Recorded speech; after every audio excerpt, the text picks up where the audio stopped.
Patalofato, it's Tim Tafanga here. It's le aso lua le lua Augusto 2023. Just an update on things as they are now. Kwa mangeia le vevesi le sa kupu lo le va ma Leoleo O Kuinisilani. Malako momolianga o au. E ala yo whanga mau kukau. Ngā walai e ku le whamsinonga ngā wau. Sa o kalangoa I lo ia pe mawhainga e ku moa ai lisa lo ia ngā ku moa. Sa kua o ia ngā wau. Anyway, o mai angei le whamasinonga I loa kalkongonga sa o Malo ai Singaponga. Wa au whakasi lo o le Leoleo ma le whamasinonga, ma le whamasingo. Ia o le iuange, ia wa whaingai au, ma wa salai au, ma wa ave umai o whanga. Ia ma o mai ngā malo o lai senge private investigator ma le security industry kalu ai le molianga pepelo a Leoleo ma le kalpepelo a le koinga pālangi. Ngol koinga o Bob Terry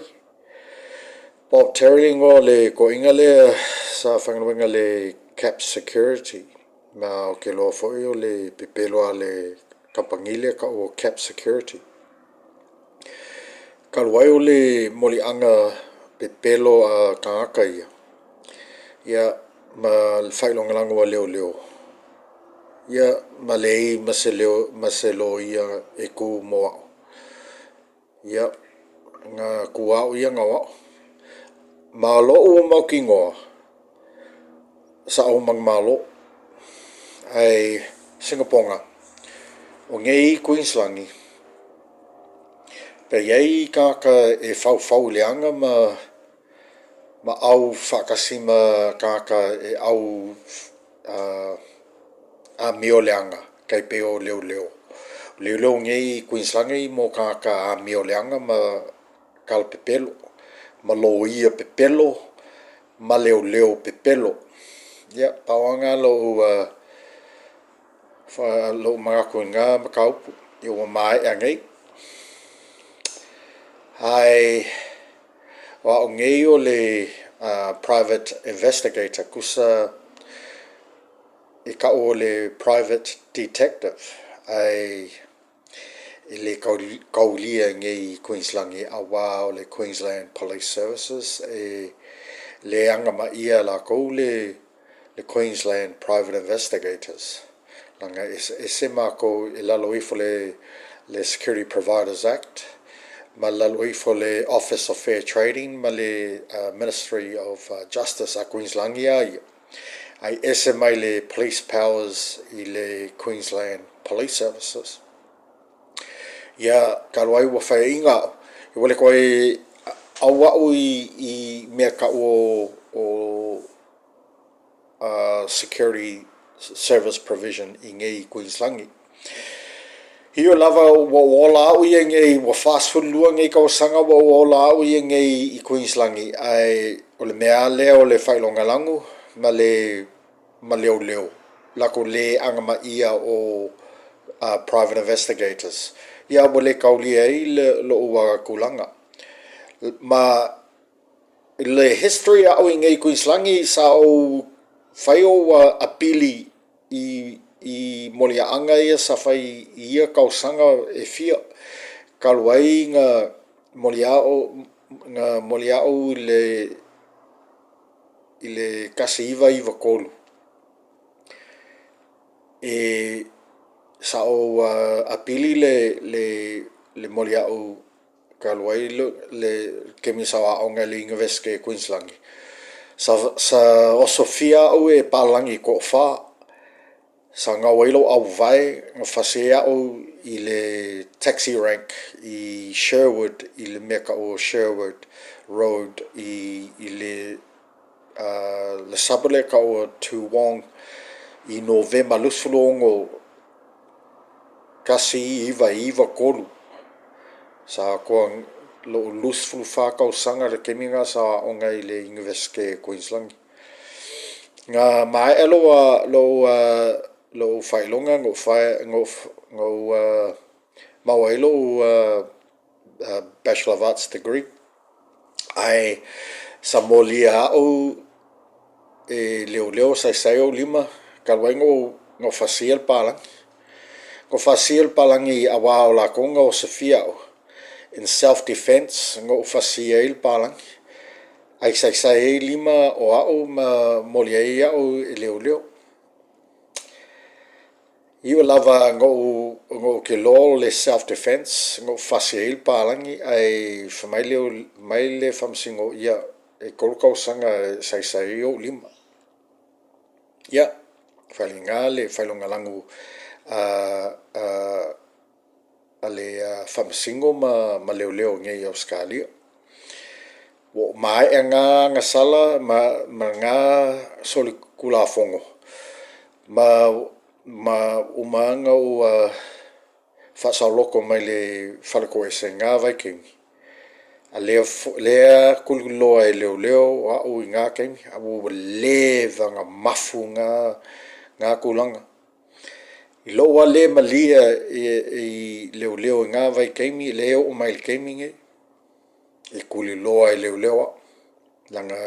ngō whaali lo le malia ngā vaikingi ngō kusiei o kuskusi le mali ma wa kilenga nga sai kia lo mafau I le solikula fongo a Leoleo ma whamasingo ngai Ausetalia ngai Queensland ele keminga o mai le mai alo kinga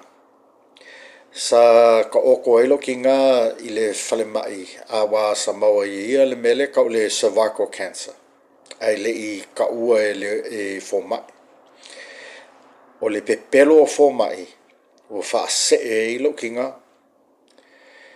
umaloa sa whailuko o konga o langa cervix o mea a whiwhinge o mai a whiwhinge sa aveilo kinga ai whaile ko o konga le pākua o le mea se ai e mai le si kūl kingo ai ko oko le si kūl kingo o whaila ia o kuskusinga lo le malia le miska soifua maloloinga I le Queensland government malonga o kuskusi I Niu Sila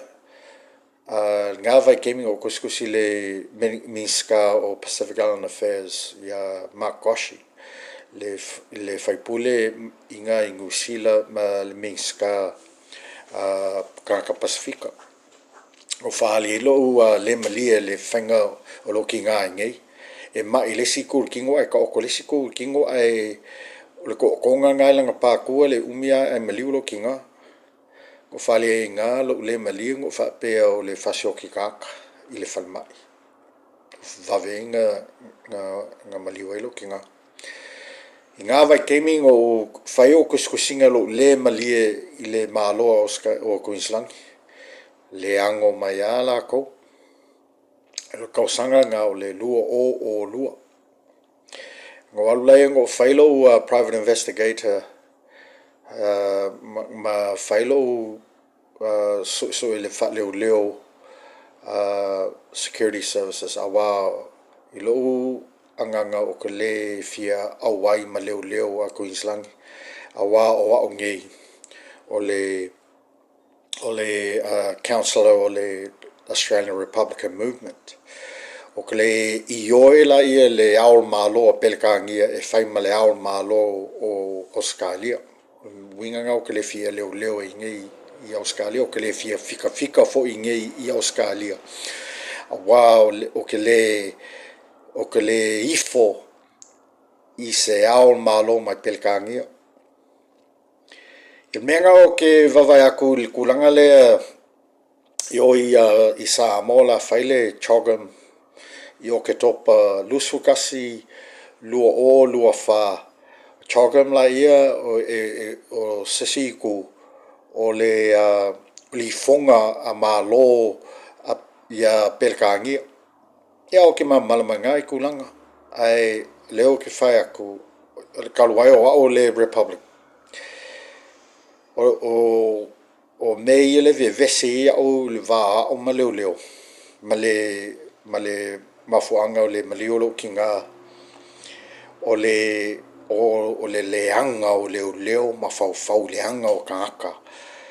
au fakasi ma Leoleo ma fika Ausetalia yo mal gaming I le kawale loa mai o le va o Lucia ma Ukraine wa faali mai ngei le failonga langu ma le au Nazi pelkangia ma Amerika wa au fakasi fasankau ia Lucia io lava sao Lucia langal melenga o I Kagaka Lucia I lungu le ka o Donbass mo Kagaka Lucia ai wa songa faia Kagaka Ukraine Kagaka Lucia I le Donbass ma Crimea wa fasioki la koka ka Lucia yengu nga alalanga la ia le au Lucia le au kaua Lucia inga ia fa o ile sau le kaui masui I le melenga nga fasioki ko kele maliu ai ko kele o Kagaka Lucia I le Donbass leo mai kemi le kawala ngei le wa mai ngei le mamlama ke le Kagaka le winga kongua le singi kongua le kawale wa mai I pelka I Ukraine o le mafuaaga o le fasiokinga o Kagaka Lucia ngongofo I le Donetsk People's Republic ma le Lugansk People's Republic I le Donbass mafuaaga nga alanga ai le au kaua Lucia nga ia le Donbass ma le si molianga o le whapea Ausetalia o le pepelo a Ukraine fa mai nga whangalalo va lele MH17 mai Malasia ai o le the truth of that nga whangalalo Ukraine I le lako surface to air missile system ka o le book ai fa mai le kala Ukraine o Lucia nga whaia nga faali ai o evidence fa mai o molianga o kakai nga ka whangalalu le valele fa mai o Ukraine o Lucia o le pepelo io lava wa faali e Lucia kele le pepelo a Ukraine ai wakal kongwa Ausetalia pelkangia NATO Amerika wa kalkongwa ya Ukraine yo mal keminge lai kalkongwa la ko e sao la ko aleo kfak o le pepelo Ukraine pepelo Malo pelkangia menga le kfape akwai o le pelkangia ma le al Malo pelkangia ma le chogam le fai I Samoa e koe reinforce ai le au pelkangia malako mangaku fa ko ilalo o isi ngu kai pe o Lucia awa o la ko le fulikua ma ke ya pelkangia ma le kulanga o le colonial powers ma ia ngu I keimi wa kuangai o le ngei o mal kemingi o Kagaka e o au o le kuli loa Kagaka ia mai pelkangia o Leoleo fika awa yo lava mangaku menga o leke au fakasi ai ma Lucia ia mang Malo Lucia ia faya inga Ukraine Amerika